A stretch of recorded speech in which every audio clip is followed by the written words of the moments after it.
At one time, tolerance meant letting the other person have his or her own view. But now, tolerance has been redefined. But as Dr. Kennedy just explained, the new tolerance requires us to endorse and support all views equally. It's now considered intolerant to express disapproval of someone's lifestyle or behavior, even if the Bible is clear on it. But even this so-called new tolerance is applied quite selectively and unequally. One viewpoint in particular gets singled out for intolerance, the Christian viewpoint. You're about to meet a courageous young lady who found that out, to the point of receiving death threats, when she dared to speak out in favor of biblical marriage.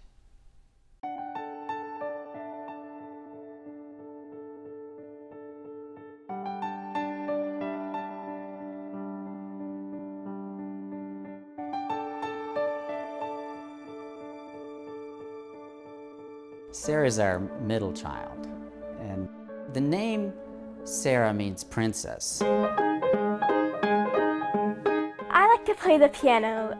It's nice to be able to play songs I like, and I love to read. Early the next morning, King Hezekiah gathered We like to read the Bible together and eat dinner together.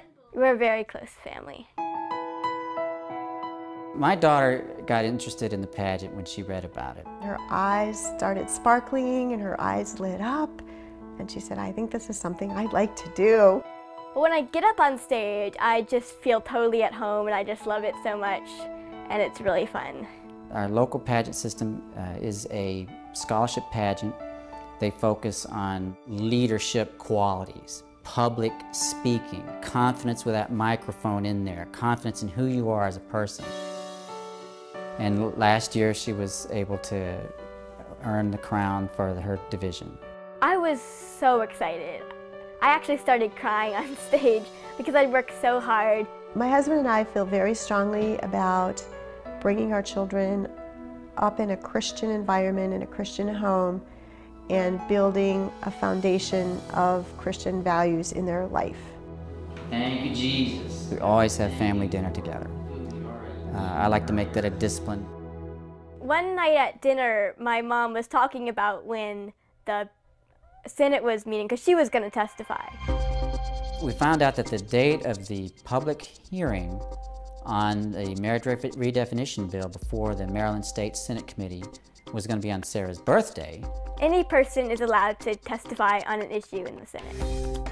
And I was always kind of like, oh, that would be cool to go do that. So then I realized it would be my birthday that year, and then I decided I really wanted to do that. So she got on the computer, and I was really pleased with what she came up with. And it looked to me like what you'd expect from a 14-year-old girl, that mother, daddy, every child should have that. It's my birthday, kind of sweet innocence.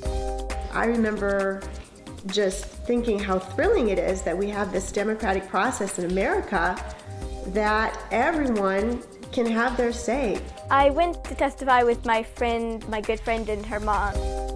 My daughter testified the same day as Sarah, and it was a long day in which we were waiting for their turn to testify. I was very nervous right before I went up to the podium. The podium was kind of tall, so I felt kind of small standing in front of it. So I just kind of reached deep inside me and pulled out my pageant smile and got confidence from that. Hi, I'm Sarah Crank. Today is my 14th birthday, and it would be the best birthday present ever if you would vote no on gay marriage. Sarah's testimony was very sweet, much like she is. She wanted to share with the people there that day how precious she thought marriage was. People say that they were just born that way, but I've met really nice adults who did change. So please vote no on gay marriage. Thank you. She came home and said, Mom, there was somebody who asked for my name after it was over and said that he might put me in the Gazette paper. And I thought, okay. Before I went to bed, I went ahead and went online just to check to see if they had posted anything. Her testimony had been put up on a blog, and it was beginning to gain already a lot of attention.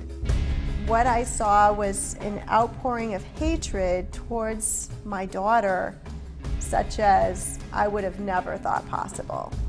There were thousands and thousands of hateful, negative comments on these multiple blogs. We immediately started shielding our daughter from the profanity, the curses, and every now and then the death threats that were popping up.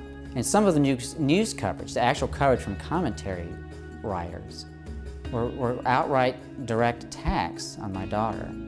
Why would somebody react like that to the thoughts and words of a 14-year-old child? How have we arrived at this place where a simple statement that you're in favor of traditional marriage is seen as hatred and bigotry? Now come to this conclusion. We're dealing with an organized group of folk who have an agenda, and their agenda seems to be to force real acceptance. It would have never occurred to me in a million years that they would think about publicly attacking a child. When I was alone, I would kind of think about it. I think they didn't like the fact that I had an opinion at all. They started a website trying to advocate that the county take our kids away from us. They were claiming that because we're raising them in a Christian household, that it is child abuse to teach them biblical teaching on morality. How do you respond to that? Sarah testified before the legislature in Maryland about marriage, and that marriage should be between a man and a woman, that kids should have a mom and a dad. And as a result, the homosexual community just began to unleash unbelievably vicious attacks on her, even death threats to a 14-year-old girl, simply because she said that kids should have a mom and a dad. Very troubling when you consider freedom of speech, freedom of expression today only applies to those who walk within the lines of political correctness.